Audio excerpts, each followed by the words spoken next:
my name is Jael. Thanks for stopping by my YouTube channel. This is the first video in my Music Business 101 series, so I just like to say thanks for watching. With that being said, I did write a lot of notes, so I might be looking down at my notepad more than usual.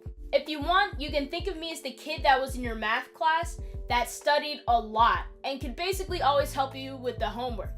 So even though I'm not the teacher, I'm here to help.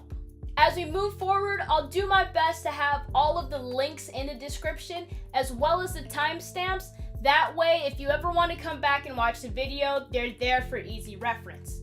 So, by the end of this video, you will be able to identify the different parts of a song's copyright and who is responsible for them. In other words, you will be able to answer the question, who owns the copyright to this song? Here are the following keywords and phrases for this video. Master recording, or just masters. In the music industry, the final sound recording from which all the copies are made are commonly referred to as the masters or the master recording. Performers. These are the people that sing, rap, play instruments, or make beats. They perform the lyrical or musical composition of the song. Royalties.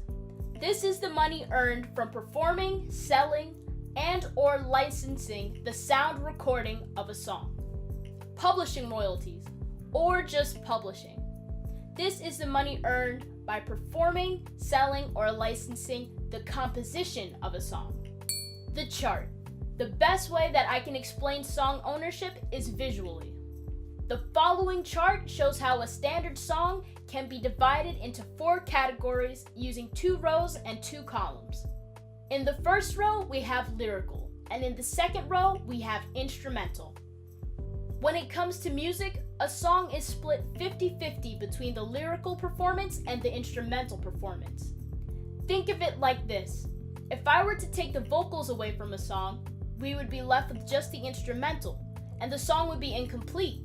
Or, if I were to take the instrumental away from the song, we would be left with the vocals, and the song would still be incomplete. Without both elements, the song would be incomplete. Now for the columns.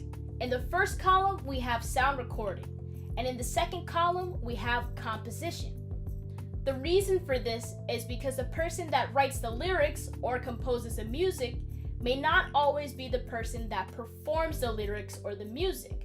For example, I might like to play a song on the piano, but my friend might like to play that same song on the guitar. If we both make recordings, those are 2 different recordings, but the notes remain the same. The composition remains the same. So now let's break down the 4 categories that make up a song. In the first box, we have the lyrical sound recording, also known as the vocals. In the second box, we have the instrumental sound recording, also referred to as the beat. In the third box, we have the lyrical composition, or just the lyrics. And in the fourth box, we have the instrumental composition. Now, the instrumental composition could be as simple as notes on a napkin or sheet music. Or if you make beats or produce instrumentals on your computer, it is the actual file of the software that you use to create the instrumental. That could be a FL Studio file, a Logic file, Ableton, Pro Tools, whichever software that you use. Now, according to US copyright law, the person or persons that created each item own the copyright to that item respectively. To better explain this concept, I've created the following example. Let's just say that I, Jael, wrote and performed a song called The Best Song Ever. In this song, I wrote and performed everything from the lyrics to the music by myself. So the chart for the best song ever would look like this. Because I performed the lyrics, I own the lyrical sound recording. So I'll put my name in the first box. And since I performed the instrumental sound recording, I will also put my name in the second box. Now, because I wrote the lyrics to the best song ever, I own the lyrical composition to the best song ever. So I'll put my name in box number 3. And yes, you guessed it, Because I wrote the instrumental composition of the best song ever, I will also put my name in box number 4. So now that we have a basic understanding of how a song can be divided, let's do an example using a popular song that has been released by a major label. For this example, we will be dissecting the song Rolling in the Deep by Adele. Note, for this exercise, do not worry about the record label or the publishers. Only use the information given. Now, according to the information made available on the internet, the songwriters for Rolling in the Deep are Adele and Paul Epworth, and the only producer listed for the song is Paul Epworth. For those that don't know, there are producers that can compose and perform the instrumentals for a song. However, some producers simply arrange and oversee the production of a song.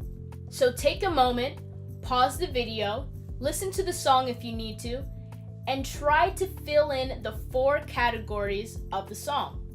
Once you're done, we'll check your answers. And yes, you can use the names more than once. Ready? Go!